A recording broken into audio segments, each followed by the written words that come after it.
19장 28절입니다. 40절까지 교독합니다. 예수께서 이 말씀을 하시고 예루살렘을 향하여 앞서서 가시더라.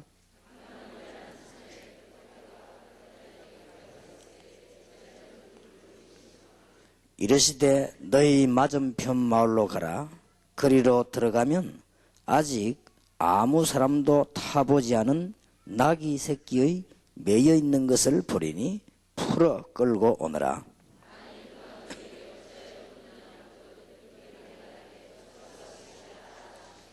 보내심을 받은 자들이 가서 그 말씀하신 대로 만난지라.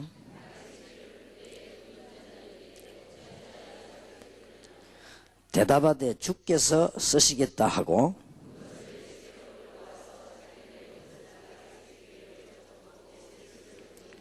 가실 때에 저희가 자기의 겉옷을 길에 펴더라.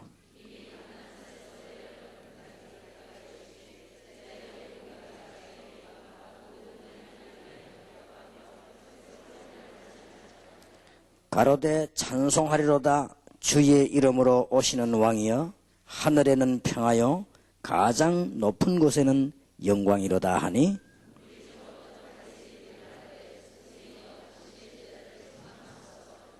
같이 읽읍시다. 내가 너희에게 말하노니 만일 이 사람들이 잠잠하면 돌들이 소리 지르라 하시니라. 아멘.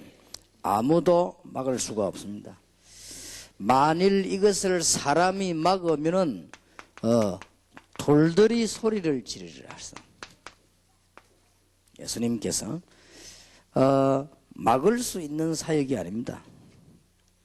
그래서 오늘 낮에는 아무도 막을 수 없는 하나님의 대사역인 이 전도의 중요한 예수님의 공생에 관한 시간표를 우리는 좀 봐야 되고 반드시 깨달아야 될 것입니다. 우리가 예수 그리스도의 제자들이기 때문에 반드시 이해를 해야 됩니다. 그래서 우리가 전제로 혹은 결론적으로 이야기할 수 있는 것은 막을 수 있는 것이 아닙니다. 만약에 이들이 잠잠하면 돌들이 소리 지르리라. 누가 막을 수가 있겠습니까? 오늘 우리는 중요한 언약을 굳게 붙잡은 가운데 어제 저녁에는 구약 시대에 나타난 예언된 시간표들을 우리는 살펴봤습니다. 언제 하나님께서 역사하셨는가? 이미 시간표는 반드시 이루어지게 되어 있거든요. 하나님의 시간표들을 어제 우리 구약에 살펴본 가운데 특히 전도자가 확실하다면 반드시 메시아 사상이 증거되는 곳에 하나님의 큰 역사들이 일어났습니다. 지금 말하면 전도입니다. 그래서 우리는 그 부분을 굳게 붙잡으면 이미 결론을 알고 우리는 움직이고 있습니다. 앞으로 다락방이 어떻게 될 것이며 전국 세계 교회 현황은 어떻게 되고 우리는 결론을 알고 있습니다. 이미 불보듯이 뻔합니다.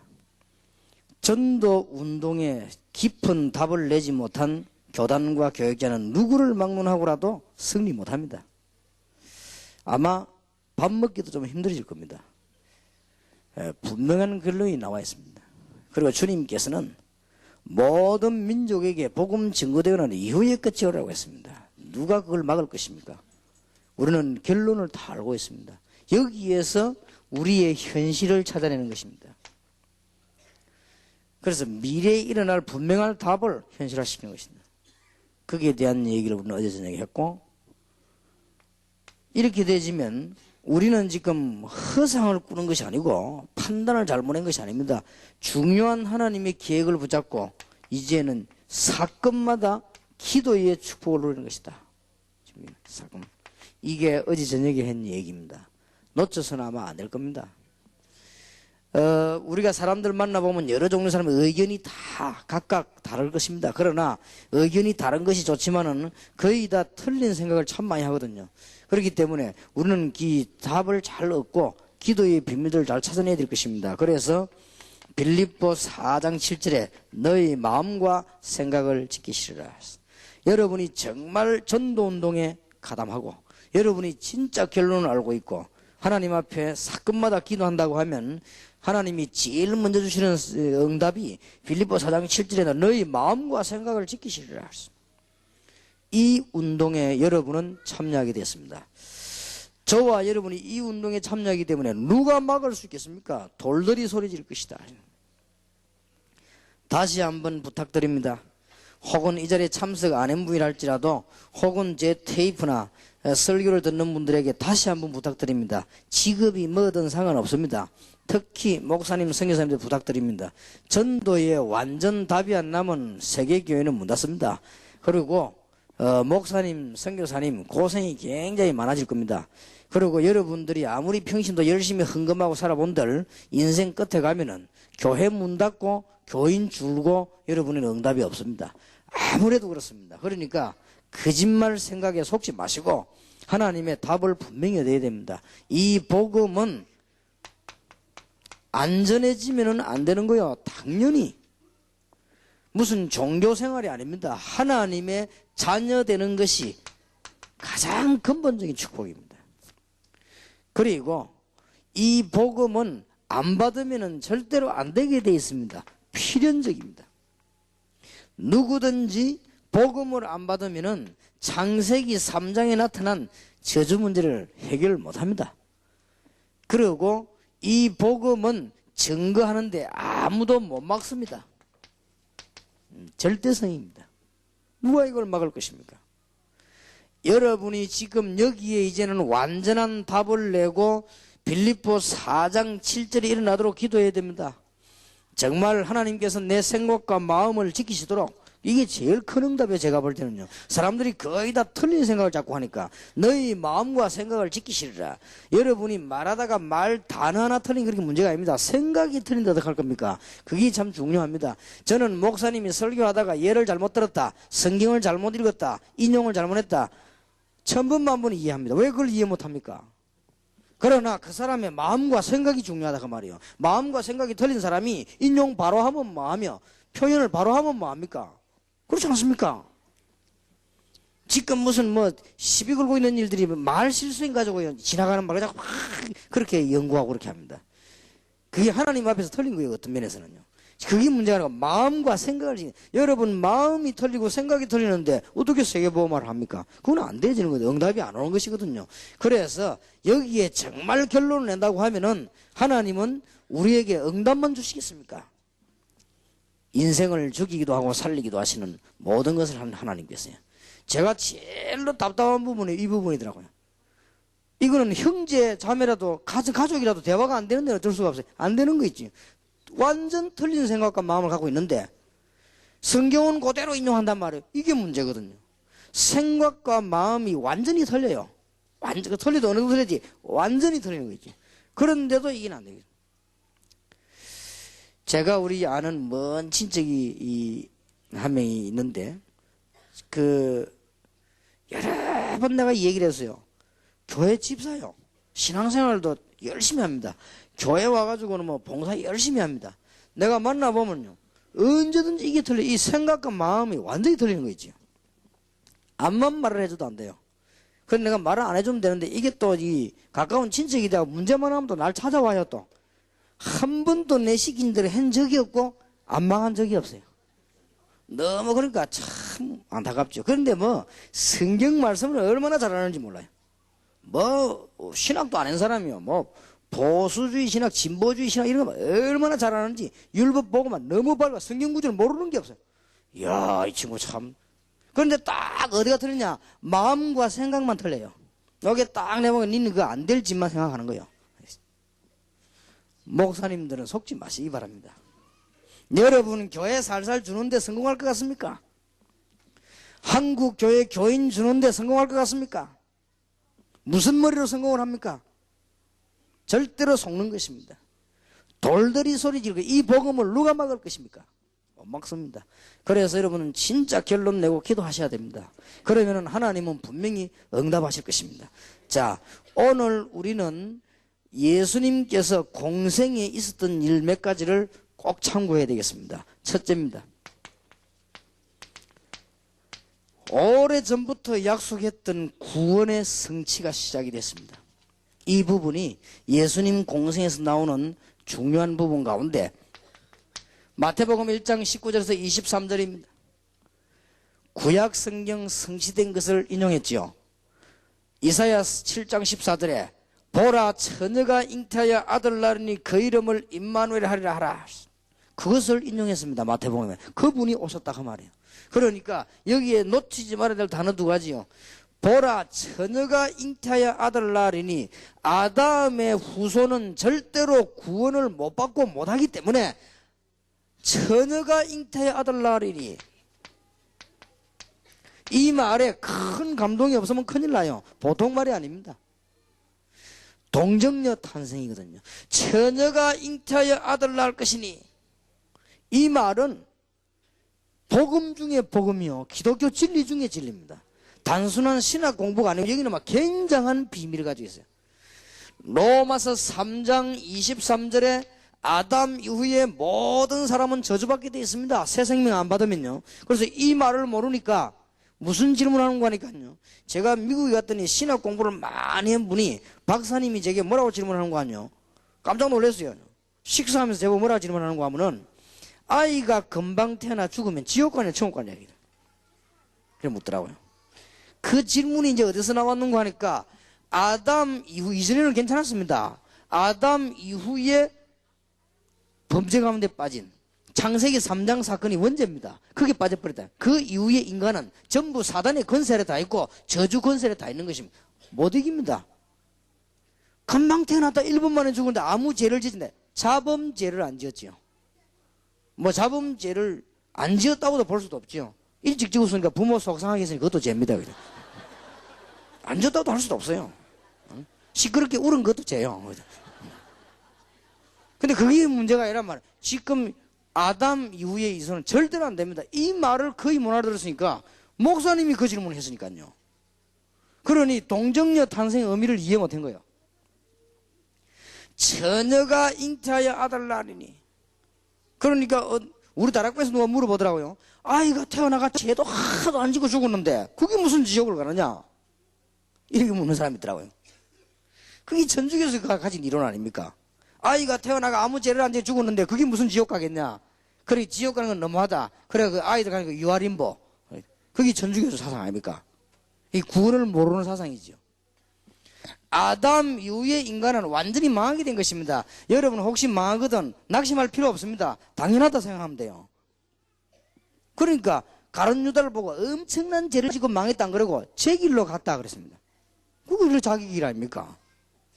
뭐 그렇게 그게 그러니까 에베소 2장 3절에 본질상 진노의 자녀. 어차피 진노 받을 거면 그 여러분들이 이 망하는 데에서 너무 걱정할 필요 없어요. 망하게 돼 있는 거니까. 그죠? 망하는 거 아닙니까? 모든 사람이 죄를 범했다. 아담 이후에 아담 후손은 전부 새 생명 받지 않으면 안 되는 것입니다. 그래서 구약 시대에는 거기에 대한 예언을 하신 것이죠. 그런데 이제 완성이 된 것입니다. 이 일이 성취됐단 말이에요. 그래서 이때 진정한 축복이 그 이름을 임마누엘 하리라. 여러분 이런 부분들을 잘 이해해야 되겠죠. 누가복음 2장 14절에 하나님께는 큰 영광이요 땅에는 평화로다. 하나님께는 영광이요 땅에는 평화로다. 이게 구원의 비밀입니다. 하나님이 그리스도를 이 땅에 보낸 것은 우리에게는 임마누엘과 참 평화를 주시는 것이요 하나님께는 영광이요. 지금 구원의 엄청난 일들이 시작되는 가운데 요한복음 1장 1절에서 14절 보세요. 그리스도는 빛으로 오셨습니다. 이런 그냥 빛이 아니죠. 영원히 사는 생명으로 오셨습니다. 영접하는 자, 곧 그 이름을 믿는 자들에게는 하나님의 자녀가 되는 권세를 주셨으니 여기에서 불신자가 그리스도를 알고 믿고 영접할 때 일어난 일들 체험해야 됩니다. 적어도 분명히 얘기합니다. 500명 이상 체험 좀 해야 됩니다. 한번 해보세요. 왜 500명이냐? 초대교회 성경에 그렇게 되어 있어요. 그 이상 더 하면 안 되고 덜 하면 안 되느냐? 그 말은 아닙니다. 여러분들이 적어도 다락방 전도운동 하려고 하면은 불신자가 그리스도 설명을 바르게 듣고 이 얘기를 듣고 그리스도를 영접할 때 일어난 일들을 체험해야 돼요. 그게 다락방입니다. 그래서 이해가 안 되거든 사도행전 2장 41절 참고하시길 바라고 제자 3,000명이 일어났어요. 사도행전 4장 1절에서 5절 참고하시길 바랍니다. 틀림없습니다. 그래서 여러분에게 다시 말씀드립니다. 여러분 개인 양심에 이런 체험이 없으면 다락방 전도운동 아직 안 한다고 생각하면 돼요. 그러면 가장 정확합니다. 지금 우리 교회 안에서도 그렇고 다락방 안에서도 그렇고 제대로 전도운동 하고 있는 사람들은 이런 운동이 제대로 일어나고 있습니다. 제가 알고 있는 권사님 한 분은 집사 때부터 다락방 전도운동 저하고 같이 했습니다. 아주 믿음이 바랍니다. 어느 정도 전도운동 일어나는 거 하니까요, 한 주에 한 40~50명씩 건져냅니다. 한 주에. 건져내가 교회로 데리고 옵니다. 목사님이 다락방 하는 줄 압니다. 그 교회 목사님은 부산에서 다락방 전도운동 반대하는 제1인자입니다. 그런데 자기 권사가 다락방 하는 줄 압니다. 목사님이 권사님 보고 뭐라 하는 줄 압니까? 불러가지고 계속 해라고 합니다. 한 주에 40명씩 50명 데리고 오는데, 그리고요 사람 딱 바릅니다. 전도신학원 다니고 있습니다. 목사님이 압니다. 그래서 전도신학원 들어오려면 당회장 사인이 있어야 돼요. 목사님이 가져갈까 말 것이냐 이렇게 고민해가지고 목사님이 가져갔대요. 내가 암만 그렇지만 담임 목사를 속이서 되겠냐, 거짓말하는 것도 아닌데 좋은 일 하는 것인데. 그래서 가서 얘기했답니다. 목사님에게. 목사님 신앙 양심대로 얘기하더라고. 다락방 정말 이단입니까? 하니까 아니다 하더래요. 그럼 왜 사람들이 그럽니까? 하니까 정치적으로 그렇다 하더래요. 그 다락방 하는 줄 아니까 그래 좀 조심해서 하라 이러더랍니다. 그럼 내 전도신학원 들어가서 훈련을 받아야 되겠는데 당회장 사인이 있었는데 잠자기 해주더래요. 받아갖고 우리 신하고 지금 아마 졸업할 때 됐지요. 아무도 그래서 욕 안 해. 왜냐? 진짜 전도운동 하니까. 그러니 여러분이 교회 안에 한 주일에 40~50명씩 건져내가 교회 들어오는데 그 싫어하는 목사가 어디 있겠습니까? 아무도 없습니다. 여러분들이 진짜로 전도의 축복을 지금 다 놓치고 있는 것이에요. 영접하는 자고 그 이름을 믿는 자들에게는 하나님의 자녀가 되는 권세를 주시니, 이 말이 보통 말이 아닙니다. 그런데 글자만 알고 넘어가니까 문제가 오는 것이지, 그게 진리인데 하나님의 자녀가 되는 권세를 주셨으니. 그래서 옛날에 다락방에서 합수훈련 받은 분은 6개월 이상 돼야만 팀장 받겠습니다. 그리고 적어도 다락방 뛰는데 10군데 이상 돼야 하도록 했습니다. 그게 원리가 어디서 있는 거 하니까 이런 체험을 하라고 그랬습니다. 그냥 뭐 이렇게 날짜 때우는 것이 아니고, 여러분이 정말로 이 운동 한번 해보시기 바랍니다. 구원의 성취가 일어나는데 이 시작된 지금 부분들을 얘기합니다. 굉장히 중요한 말들을 많이 했습니다. 이럴 때에 마태복음 4장 1절에서 11절 마귀가 알고는 안 되는 줄 알면서 시비 거는 게 마귀요. 어떻게 감히 예수님께 이기겠습니까? 예수님께 걸고 들었습니다. 예수 믿는 자에게 마귀가 시험 걸어가 이긴 적이 없는데 겁니다 자꾸만. 만약에 여러분이 마귀 시험 당하면 하나님은 여러분을 몇 배로 축복해 버립니다. 거기서 다릅니다. 불신자 같으면 몰라도 와서 예수님에게 시험 걸었어요. 감히 뭐라고 했습니까? 빵 만들어 먹어라. 언제든지 물질적인 거 가지고 우리의 영적인 것을 흔드는 사단의 전략. 네가 하나님의 아들을 맞거든 성경을 뛰어내려 보라. 언제든지 우리의 명예심을 자극해가지고 하나님의 진짜 축복들을 다 뺏어가 버리는 거야. 이게 마귀의 전략이요. 본론을 끄집어냈습니다. 내게 절하라. 그래야면 모든 거 보이면 다 주겠다. 하나님을 경배하지 마라. 사단의 목적이요. 이렇게 예수님께 시험을, 예수님이 전부 말씀으로 다 이겼습니다. 사람이 떡으로만 살 것이 아니요 하나님의 입으로 나오는 말씀으로 살 것입니다. 주 너희 하나님을 시험치 말라. 전부 신명기를 인용했지요. 주 너희 하나님께만 경배하라 하였느니라. 말씀을 가지고 다 이겼습니다. 이게 지금 시작돼 일어난 일입니다. 그거 우리 참고를 해야 돼요. 우리가 지금 전도운동에 어디가 문제가 왔는가를 살펴봐야 됩니다. 여러분들이 꼭 잘 보셔야 돼요. 이 중요한 해답, 여러분들이 정말 이 요한복음 1장 1절에 14절 가운데 12절 너무 중요합니다. 이 부분을 꼭 이해해야 됩니다. 이거는 뭐 재영접 이런 말 하면 안 돼요. 그죠?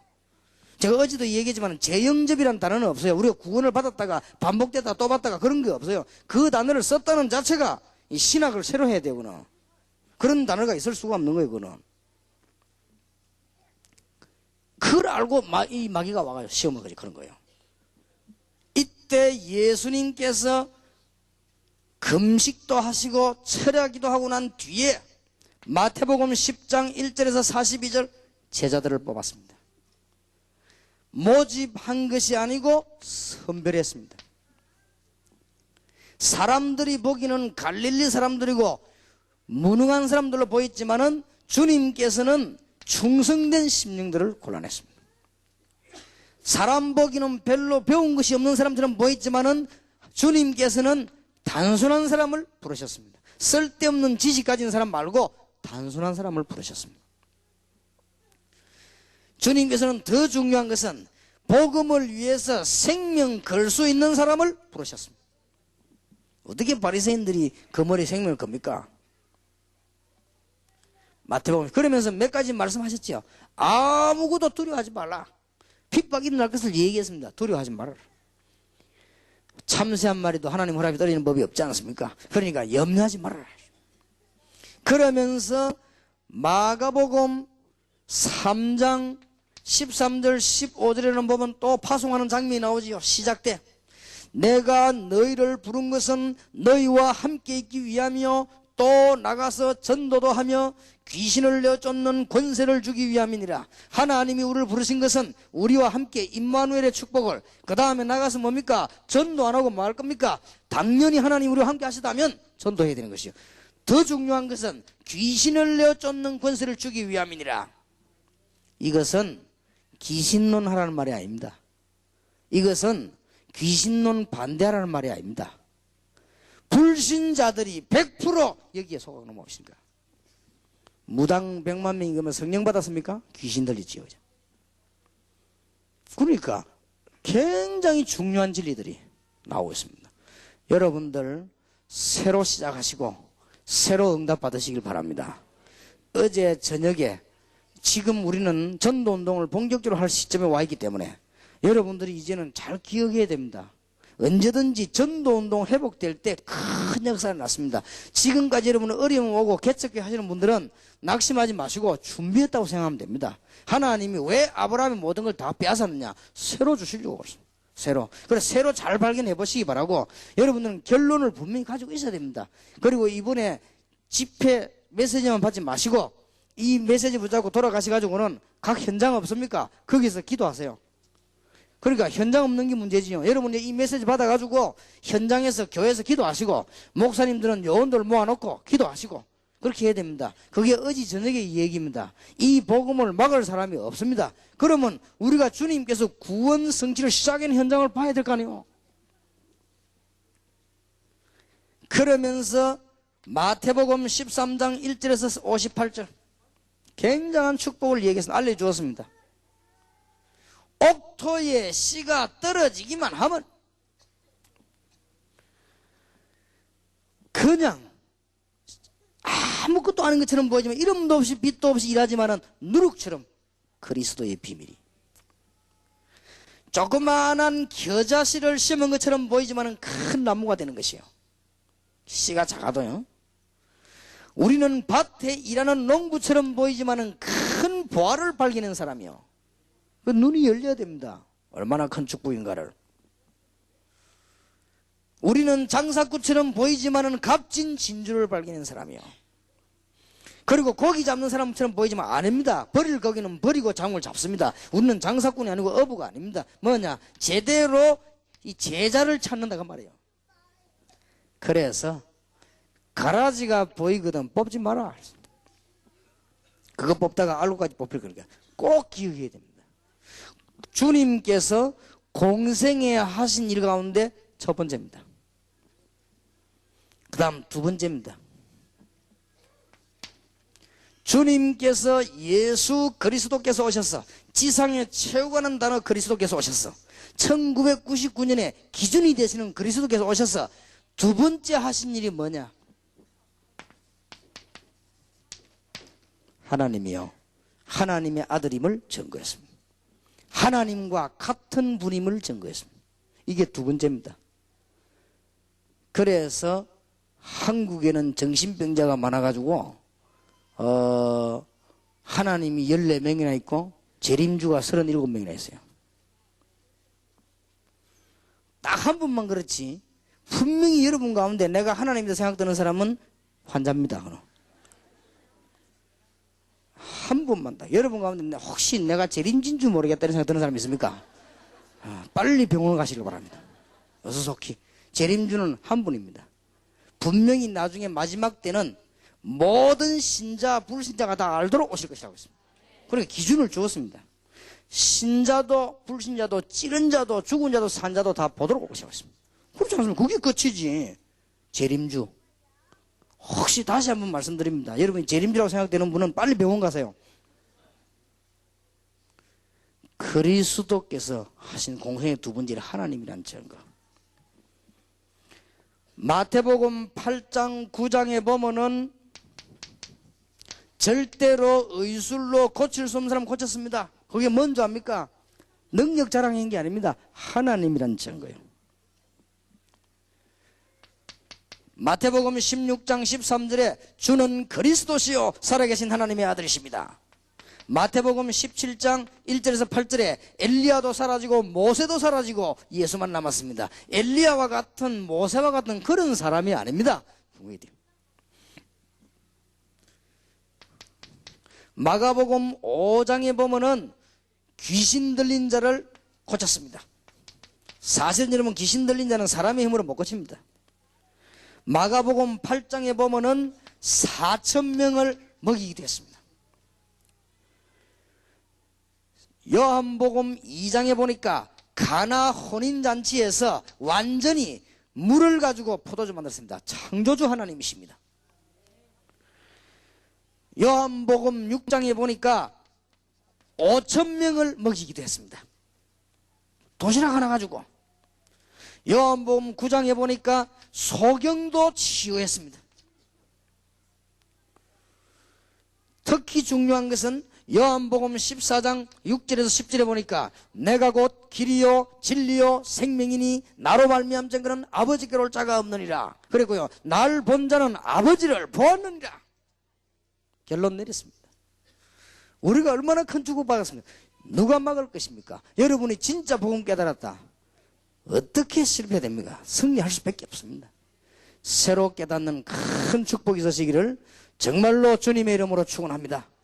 여러분에게 꼭 부탁드립니다. 다락방에는 이 영적으로 어려움 당하던 사람들이 방황하다가 많이 오는 것 같아요. 오니까 꼭 주의하시기 바랍니다. 성급하게 하려고 하지 마시고, 또 좀 역사에 난다고 해서 교만해지지 마시고 천천히 하세요. 그런 거는. 그러니까 하시고, 지금 전혀 현장도 체험 안 된 상태에서 자꾸만 하려고 하지 마세요. 그리고 분명히 얘기 드립니다. 여러분들이 지금 그리스도, 불신자가 그리스도 이 얘기 듣고 초대교회처럼 이런 영접하는 운동 선도 상황이 있어야 됩니다. 그거 안 된 상태에서 뭐 하지 마세요. 그러니까 교인이 이 300명도 안 모이는데 뭐 합니까? 하지 말라는 그 순 엉터리들이요, 그게 지금. 그러니까 진짜 전도하세요. 자꾸 전도도 안 하고 자꾸 딴짓 안 하고 전부 속 듣다 보면요, 전부 그게 엉터리입니다. 그게 사기꾼들이에요, 그게 다. 전도하지 않고 자꾸 딴 것만 하려고 하는 게 자꾸 뭐 만들어내고 하지 마시라니까요. 나중에 여러분들이 다 발각납니다. 진리 앞에는. 다른 것 가지고는 다 거짓말해도 전도 갖고는 거짓말을 못해요. 불신자를 붙이는구나 하나님이시기 때문에 그게 거짓말이 되지지 않는다니까요. 그러네. 뭐를 자꾸만 만들어내갖고 말이에요. 전도를 안 하면서 이제.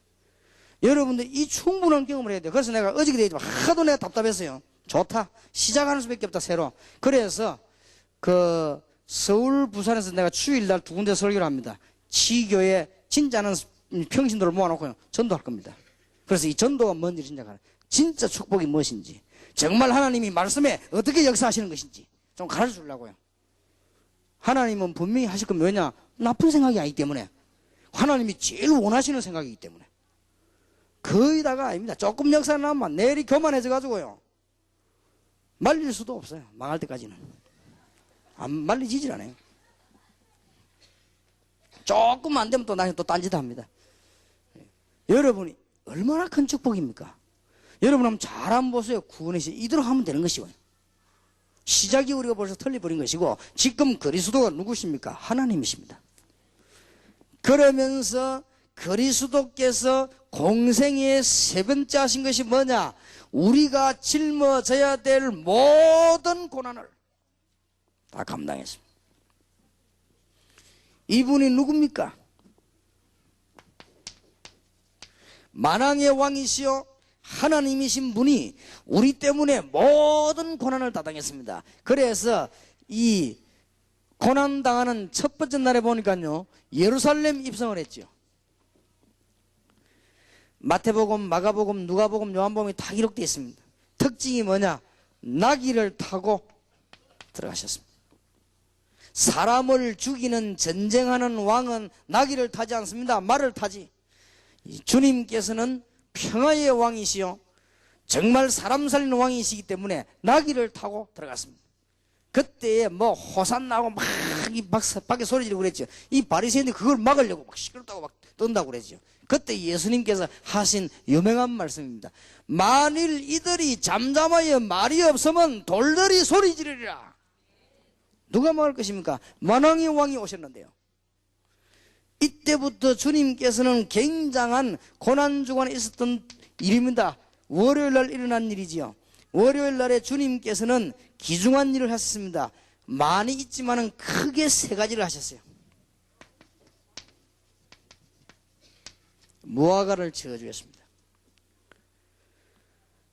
마태복음 21장 18절 16절, 여러분 잘 아시는 대로 마가복음 11장 12절에서 24절 두 군데 기록이 잘 되어 있습니다. 재미난 것은 마태복음에는 21장 18절에서 20절 사이에 보면은 좀 짧게 기록이 되어 있고, 마가복음 11장 12절에서 24절까지 조금 길게 되어 있습니다. 뭐 같은 내용으로 기록되어 있습니다. 예수님께서 이 두 성경을 참고해 보면은 무화과 열매가 없는 철인데 무화과를 찾았다고 그랬습니다. 그때 예수님이 저주해 버렸습니다. 갔다 오다 보니까 무화과 나무가 완전히 말랐습니다. 그때 베드로가 기억이 나 묻습니다. 어째서 무화과 나무가 저렇게 됐냐? 무화과 때도 아닌데. 굉장한 얘기지요. 이스라엘의 멸망을 주님께서는 예언하셨고요. 그 다음에 마지막 월요일 날 하신 일 가운데 하나가 성전을 청소했습니다. 전에도 한 적이 있습니다. 잘 생각해 보시기 바랍니다. 마태복음 21장 12절에서 13절, 마가복음 11장 15절에서 17절, 누가복음 19장 45절 46절. 교회가 교회의 사명을 감당하지 못하면 큰일 나요. 주님께서는 두 번이나 사역 초기에도 요한복음 2장에 보면 나옵니다. 그런데 사역 말기에도 또 교회 청소를 하셨습니다. 얼마나 중요한지요. 꼭 기억하셔야 됩니다. 이것이 주님께서 하신 월요일 날 일어났던 일입니다. 화요일 날 특별한 가르침을 했습니다. 마지막 주간에도 특별한 교훈을 주님은 주셨습니다. 여러분 잘 아시는 바대로 마태복음 21장 23절 27절에 예수님께서 가진 권세가 누구에게 온 것이냐 그렇게 물었습니다. 누구에게서 온 것입니까? 예수님이 가진 권세는 하나님께로부터 받은 권세인데, 이 비밀이 지금 설명되는 마지막 주간에 있었던 얘기죠. 마태복음 21장 23절 27절. 화요일 날에 주로 간. 또 예수님께서는 그때 주로 마지막에 믿지 않는 사람들에게 두 아들 비유를 했습니다. 마태복음 21장 28절 31절. 두 아들이 있는데 한 아들은 안 간다 해놓고 가고 한 아들은 간다고 안 갔다. 어느 아들이 나으냐? 뭘 지금 얘기합니까? 의미하는 바가 크지요. 어째서 이스라엘 민족이 말만 하고 순종치 아니하느냐? 안타까웠어요. 그 다음에는 예수님께서 마지막 주간에 악한 소작인에 대한 얘기를 했습니다. 주인이 농사를 짓기 위해서 소작인들을 불러다 일을 맡겨놨는데 주인 심부름은 종을 잡아 죽이고 나중에는 주인 아들까지 죽였다. 굉장한 얘기를 했습니다. 지금까지 유대인들은 선지자를 죽이고 이제는 그리스도까지 이제 죽이게 되는 사건을 말합니다. 굉장한 마지막 주간에 이유를 했습니다. 이제 예수님께 물었습니다. 이제 예수님을 책잡기 위해서요, 마태복음 22장 15절에서 22절에 보면은 세금 문제를 물었습니다. 예수님 책잡으려고요. 이 동전이 이걸 누구 겁니까? 이게 좀 가이사 앞에 세금을 내야 됩니까? 안 내야 됩니까? 이걸 하나님께만 세금 내야 됩니까? 물었어요. 예수님 약점 잡으려고. 가이사에게 내라. 그렇게 하면은 이 사람이 지금 매국노다. 그렇게 하려고 하고요. 그 다음에 가이사에게는 내지 말고 종교세만 내라. 이렇게 하면은 고발하려고요. 이 사람은 지금 국법을 어겨서 이렇게 하려고. 어쨌든 그때 예수님께서 간단하게 명답을 얘기해서 뭐라고 했습니까? 가이사의 것은 가이사에게로, 하나님의 것은 하나님에게로. 입이 100개라도 할 말이 없지요. 이 마지막 주간 다 있었던 얘기요. 굉장한 질문 가운데 이때 예수님께 시비 걸렸고 또 사두개인이 왔습니다. 사두개인은 부활을 안 믿으니까 정말로 우리가 죽으면 부활하느냐 물었습니다. 사두개인이. 그러면서 무슨 비유를, 극단적 비유를 들었습니다. 어떤 비유를 들었냐면은, 그러면은 여자 한 명이 남자 7명하고 살았으면 나중에 부활하면 어느 게 남편이냐 이렇게 물었어요. 이렇게 예수님께서 악한 질문을 예수님에게 사두개인이 했습니다. 예수님께서 부활도 모르고 천국도 모르고 하나님도 모르는 것들아, 우리가 부활을 그런 식으로 하겠냐? 완전한 몸으로 부활하신 것이죠. 이런 중대한 가르침들. 이제 예수님도 질문을 하나 했습니다. 예수님이 질문하기 전에 바리새인이 또 질문했어요. 계명 중에 가장 큰 계명이 뭐냐 이렇게 물었습니다. 율법주의 주의자답게 물었습니다. 이 마지막 주간에 다 일어났던 일이에요. 우리에겐 중대한 교훈이 됩니다. 계명 중에 가장 큰 계명이 뭐냐 이렇게 예수님께 물었어요. 예수님이 간단하게 대답했습니다. 하나님을 사랑하고 이웃을 사랑하는 것이다. 네가 힘을 다해서 하나님을 사랑하고 네 이웃을 사랑하는 것이 계명 중에 가장 큰 계명이다. 예수님께서 이래놓고는 예수님께서 질문 하나 했어요. 그게 마태복음 22장 41절에서 46절입니다. 예수님이 질문한 내용이죠. 바리새인들을 보고, 성경을 잘 알고 있는 바리새인들을 보고 뭐라고 질문했는가 하면은, 그리스도가 누구의 후손으로 오겠냐 물었습니다. 그러니까 바리새인들 잘 알지요. 다윗의 후손으로 오지요 그랬습니다. 그러면 예수님 뭐라고 질문했는지 압니까? 다윗의 후손인데 어째 다윗이 그리스도를 보고 주라고 했겠냐? 자기 후손을 보고 주라고 하느냐? 그래 질문했어요. 그러니 완전히 지금 육신적인 것밖에 모르는 유대인들에게 예수님께서는 굉장히 의미 있는 질문들만요. 굉장히 있습니다. 그러면서 마가복음 12장 41절 44절에 예수님께서 가부가 바치는 적은 헌금 칭찬하셨습니다.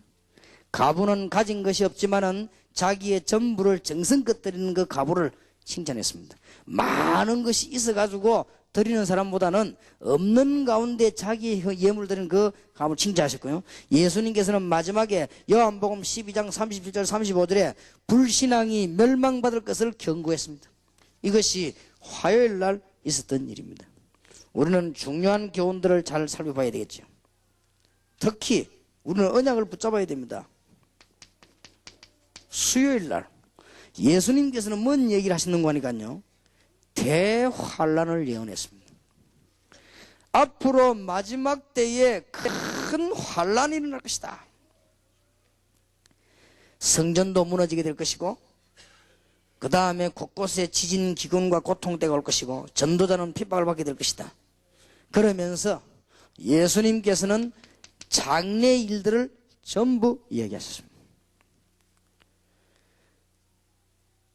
또 마태복음 25장에서는 말세 교회의 모습을 얘기했습니다.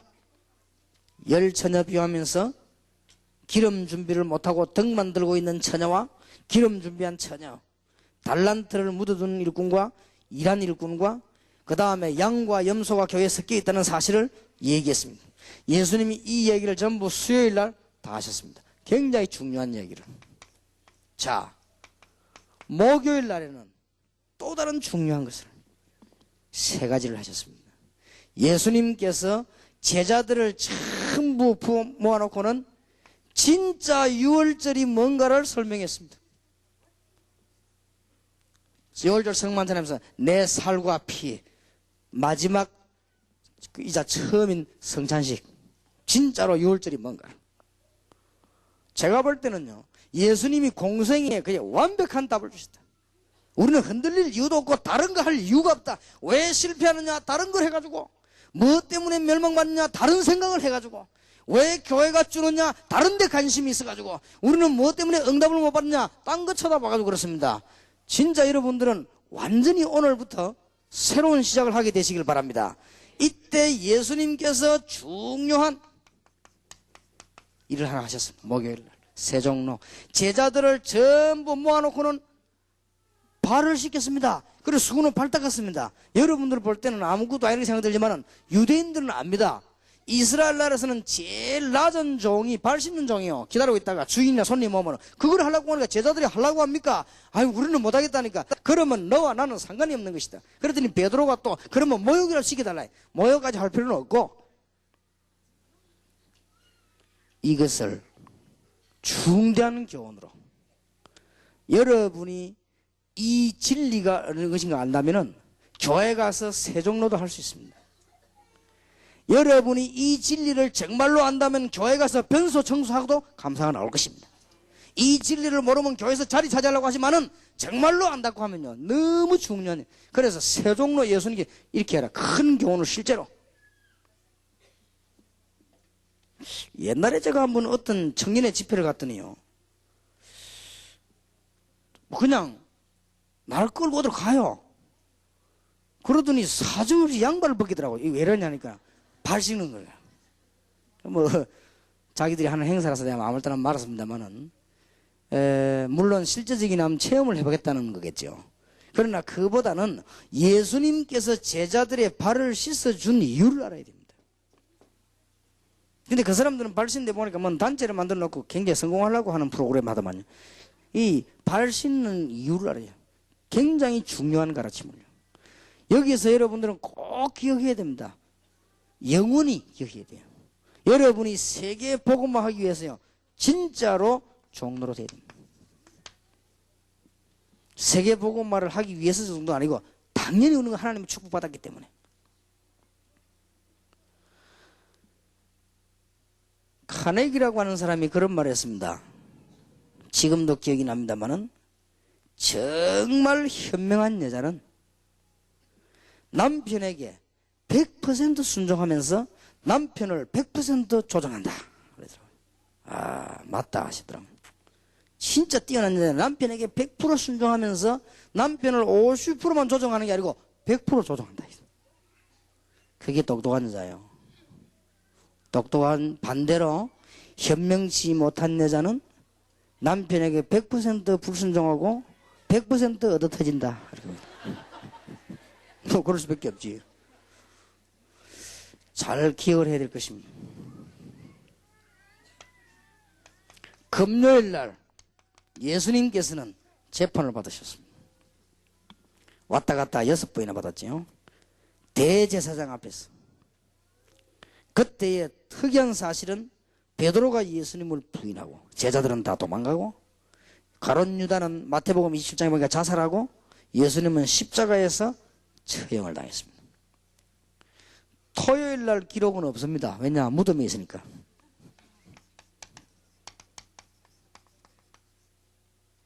토요일 날 예수님의 행적은 무덤에 있습니다.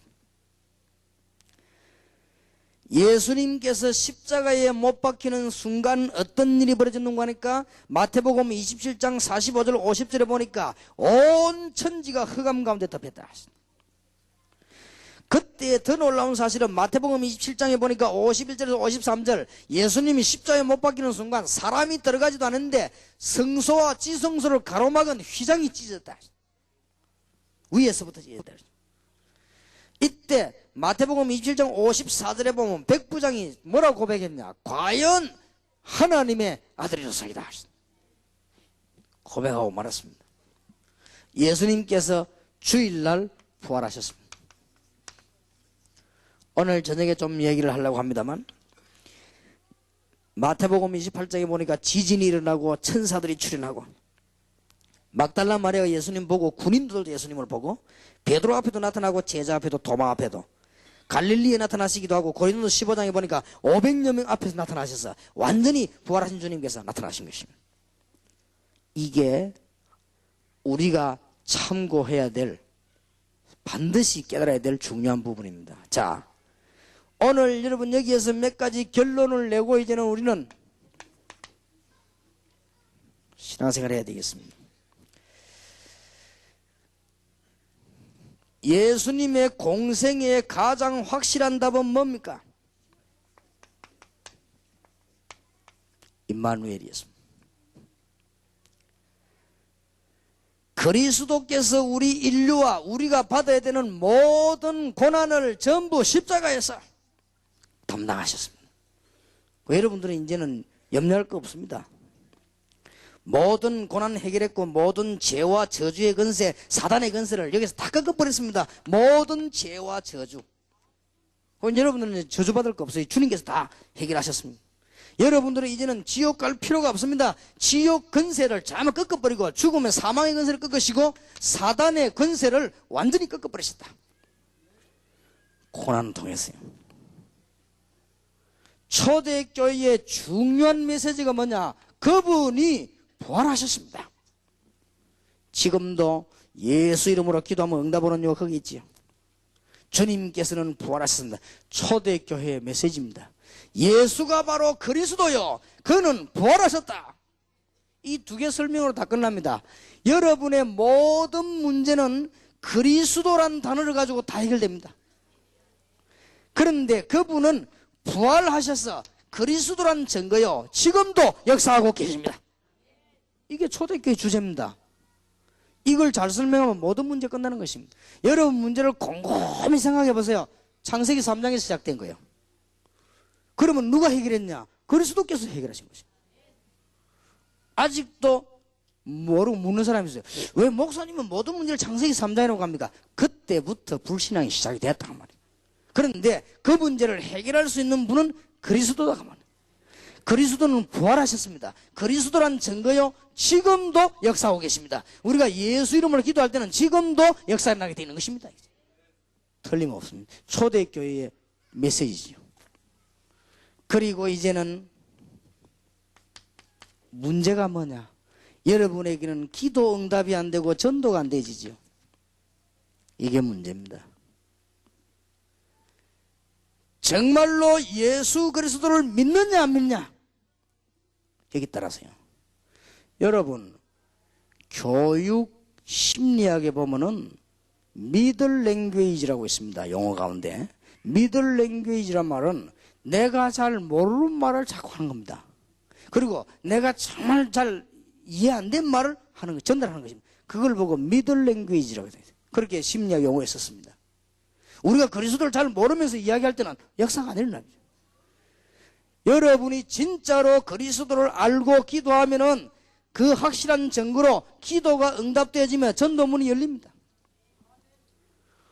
오늘 낮, 어젯밤, 오늘 저녁 것을 잘 정리해야 되겠습니다. 오늘 저녁에는 예수님께서 부활하시고 난 뒤에 성천하시고 난 뒤에 시간표입니다. 어떤 시간표를 파야 되겠냐? 꼭 중요하고요. 지난 주간에는 우리가 반드시 해야 될 세 가지 그 준비를 말했거든요. 그러면 오늘 한번 보세요. 꼭 기억해야 됩니다. 어제 저녁에 말씀드린 대로 전도 운동 일어날 때마다 하나님은 성령으로 충만하게 역사하셨고 우리는 이미 결론을 다 알고 있습니다. 결론을 알고 있기 때문에 그걸 가지고 현실을 보는 겁니다. 그리고 우리는 사건마다 우리의 생각으로 하는 것이 아니고 정말로 기도의 비밀을 얻어야 됩니다. 이게 전부 단 가운데 이제는 아무도 막을 수 없는 이 복음의 역사를 어떻게 시작해야 될 것이냐. 주님께서 구원 성취를 시작했는데 그 내용을 우리는 알아야 됩니다. 우리가 믿는 예수 그리스도는 누구시냐? 하나님이십니다. 그분이 우리 때문에 고난당하셨습니다. 고난당하셨을 때 가르친 내용들이 있습니다. 참고해야 돼요. 그러면 우리는 결론이 쉽게 나오죠. 여러분의 모든 고난을 십자가에 못 박았습니다. 주님께서는 부활하셨습니다. 그리고 우리와 함께 하실 뿐만 아니라 이 사실을 말하는 것이 전도요, 이 축복을 누리는 것이 기도입니다. 여러분에게 절대로 실패하지 아니하도록 승리 있게 되기를 바라고요. 마지막으로 두 가지 진짜 부탁드립니다. 지금부터 모든 목사님과 주의 종들은 요거부터 체험하세요. 한 500명만 전도해보세요. 500명을 교회로 끌고 오란 말이 아닙니다. 500명에게 정도만 그리스도를 확실히 한번 설명해보세요. 뭔 일이 일어나는지. 여러분이 이 체험이 안 된 상태 지금 진행 중에 있습니다. 그래서 틀림없이 중단하게 될 겁니다. 여러분이 중단할 때는 여러 가지 핑계를 대면 중단할 겁니다. 누가 어떻고 뭐 다락방이 어떻고 뭐 어떻고 하면 그 전부 거짓말입니다. 여러분들이 절대로 이 체험을 못해서 초대 교회가 시작을 어떻게 했는가 보세요. 그리고 다른 거 하지 마시고 기도하시기 바랍니다. 제가 간혹 가다가 지금까지 전도하면서요, 머리 쓴 만큼 손해봤습니다. 그리고 다른 거 하는 만큼 손해봤습니다. 그래서 속지 마시고 여러분들이 이제는 이번 주간에 진짜 응답을 받는, 주님께서 고난당하시는데 십자가의 모든 저주를 못 바꾸시고 부활하신 주님과 함께 완전히 승리하는 여러분 되시기를 예수 그리스도 이름으로 축원합니다. 기도하겠습니다.